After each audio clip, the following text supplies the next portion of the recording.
5वां दिन यम द्वितीया जो याद है भाई दूज। इस दिन यमराज जी ने यमी देवी को यम काल को यम कह लो, काल कह लो, मृत्यु कह लो, मृत्यु के देवता हैं, मृत्यु के देवता हैं, अर्थात मृत्यु से बचने का गुप्त उपदेश दिया था आज के दिन। जब यमुना जी ने, जैसे आपने कथा सुनाई, जब यमुना जी ने अपने घर पे बुलाए हैं यमी देवी ने, तो यमराज जी ने अकाल मृत्यु से बचने का, सबसे ज्यादा दिक्कत नहीं से है मृत्यु तो सत्य है, जो पूर्ण मृत्यु होती है, स्वाभाविक मृत्यु, यानी 70 के बाद, 70 के पहले से भी मर रहा है यदि कोई व्यक्ति, तो वो भी आप अल्प मृत्यु ही समझ लो। 70 के बाद 60-70 से पहले कोई मर रहा है तो उसे जीवित करने के चांस होते हैं। अब अमेरिका में और इंग्लैंड में तमाम मुर्दा इकट्ठे कर रखे हैं, पूछा काय के लिए? जीवित करने की रिसर्च चल रही है, जीवित करने की रिसर्च चल रही है। हम भारतीय लोग कंकाल नहीं, पूरी बॉडी सुरक्षित रखी है उसमें, वो हाई पावर के फ्रिज लगे हुए हैं, उनमें बंद करके रखा है, तो बॉडी सुरक्षित रखी लोग भारतीय इतने अंधविश्वासी हो गए कि नहीं मरनो है, मृत्यु तय लेकिन समय पर। मृत्यु किसने बनाई? मृत्यु शुरू से ठीक है, मृत्यु आवश्यकता के अनुसार ब्रह्मा जी ने बाद में बनाई, जैसे कुछ ऋषि मुनि हैं, वो युगों से उनका जीवित रहना दूसरों के कल्याण के लिए आवश्यक है।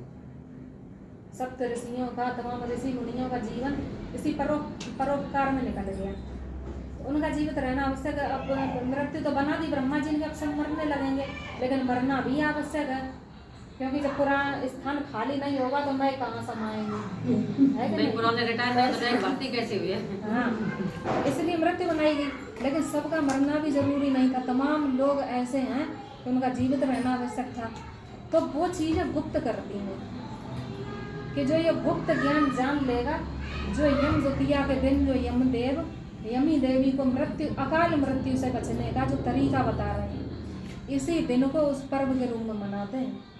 आज यमदेव ने यमी देवी को जब उन्होंने घर बुलाया, खिलाया पिलाया, स्वागत किया, तो उन्होंने कहा कि सब ठीक है, बहन भाइयों में प्रेम होता है इतना, अकाल बिछड़ जाते हैं, बड़े कष्ट की बात है कि नहीं? कष्ट की बात है, तो कोई ऐसा तरीका बताओ तो भाइयों की लंबी आयु हो। तब उन्होंने गुप्त ज्ञान दिया, यमराज ने गुप्त ज्ञान दिया है यमी देवी को अकाल मृत्यु से बचने का। तो इसी दिन को हम 5वें दिन के रूप में, यानी यम द्वितीया के रूप में मनाते हैं। अर्थात मृत्यु से बचने का गुप्त उपदेश दिया था। अकाल मृत्यु के कारण जानना, अकाल मृत्यु के कारण जानो, लोग अकाल मर क्यों रहे हैं, मृत्यु से जानना ही वास्तविक यम पूजा है। केवल एक दूसरे का तिलक करने मात्र से या भोजन कराने मात्र से किसी की मृत्यु नहीं टलती, मृत्यु तो अटल है। उसके हमारे शास्त्रों में तमाम तरीके, तमाम उपाय बताए गए हैं, उपाय भी लिखे हैं। अब समस्या वही है कि लोग सुनना नहीं चाह रहे, सुन भी रहे हैं तो मानना नहीं चाह रहे। शतायु हुई है, शतायु मतलब उसमें ऋग्वेद में पढ़ो, शतायु मतलब 100 वर्ष।